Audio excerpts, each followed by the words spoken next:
They left the training center immediately and came down here doing in real time what they were actually practicing for, said Madison Police Chief Sean Barnes outside Abundant Life Christian School, where the shooting took place. When they arrived, officers gave life-saving measures to several people with gunshot wounds and found the shooter, 15-year-old student Natalie Rupno, dead on the scene. According to police, evidence suggests Rupno, who went by the name Samantha, killed herself. A teacher and another student were killed, police said, while 6 were injured, including 2 students who have been hospitalized in critical condition. The attack, which comes just days before Christmas break, has plunged the small, tight-knit community into mourning. Students had a week full of festivities to look forward to, including a holiday concert and an ugly Christmas sweater day, according to the school's website. The tragedy marks the 83rd school shooting across the United States this year, surpassing 2023 for the most school shootings in a single year since CNN began tracking such incidents in 2008.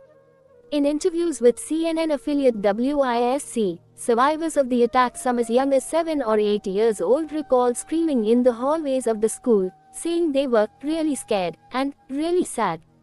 Parents who were notified of the shooting described anxiously waiting to hear about their children's whereabouts. Thank God, they were safe. But the trauma, it's a lot, because I'm sure they lost friends and teachers, which is not ok, said Mary Jean Charles, a mother who has 3 kids attending the school. And I don't think they'll be ok for a long time.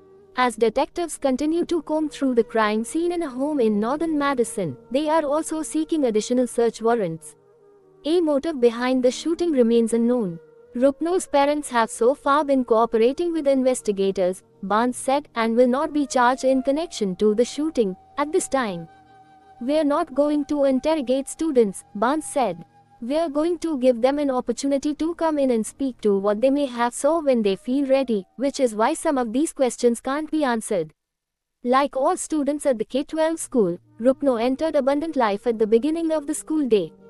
Shortly before 11 a.m., while inside a classroom during a study hall of students from mixed grades, she pulled out a handgun and opened fire at her peers, police said. Students at the school, who were well trained in shooting drills, quickly registered that the attack was real and handled themselves brilliantly, though they were clearly scared, said Barbara Wires, Director of Elementary and School Relations for Abundant Life.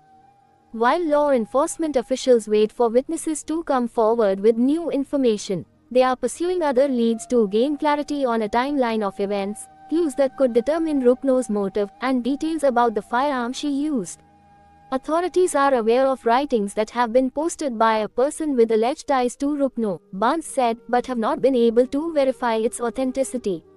He said authorities have not located the person who made the post, but that they are seeking help from the FBI. A residential property in northern Madison said to be the suspect's home was cordoned off and searched on Monday, with video from CNN affiliate WTMJ showing the home's door removed and windows detonated with stun grenades, according to several neighbors interviewed. I heard the news this afternoon and thought, well, we'll just drive by the Medrag, and there it was, one neighbor told WTMJ. The front door was taken off and nobody was around, and the detectives are in there mopping up the mess. Earlier Monday, Barnes said the suspect's home had been searched and police are seeking additional search warrants. Rupno's father, he said, had spoken with police at one of their facilities. We have no reason to believe that they have committed a crime at this time, Barnes said, referring to Rupno's parents. In recent years, law enforcement has charged the parents of children who carried out shootings at their school, such as the father of 14-year-old Colt Gray, who carried out a mass shooting at Apalachee High School in Georgia, was charged with 29 counts earlier this year. Police have asked the community to refrain from holding vigils at the school, which they say remains an active crime scene and was being monitored overnight. A candlelight vigil has been scheduled for Tuesday night, with the city mayor and education officials expected in attendance. Madison police are also expected to hold a briefing at 1 p.m. Tuesday, where they could release the names and ages of the victims, including those who have been hospitalized. Police had earlier said that they wanted to make sure all family members were notified before the victims' identities were made public. In a statement published Monday, Wisconsin Gov. Tony Evers announced all flags over federal installations and facilities statewide would be lowered to half staff until December 22 in honor of the victims. As a father, a grandfather, and as governor, it is unthinkable that a kid or an educator might wake up and go to school one morning and never come home, he said.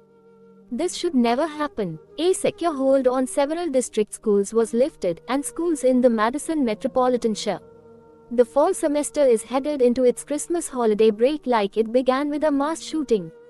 Rice University in Houston, Texas, witnessed an apparent murder-suicide on the first day of classes on August 26. The following week, a 14-year-old shooter killed 4 victims at a high school in Winder, Georgia, making it the deadliest school shooting of the year. The shooting at Abundant Life also marks the latest shooting to take place at a small, private Christian school in among the 56 to have taken place on K-12 grounds. Last year, a shooting at the Covenant School in Nashville, Tennessee, left 3 9-year-olds and 3 adults dead. Earlier this month, 2 boys ages 5 and 6 were in critical condition after a shooting at a Christian school north of Sacramento in Oroville, California. The private school, Feather River Adventist School, is affiliated with the Seventh-day Adventist Church, part of the Protestant Christian denomination whose followers believe the Bible is the infallible Word of God and in the second coming of Christ.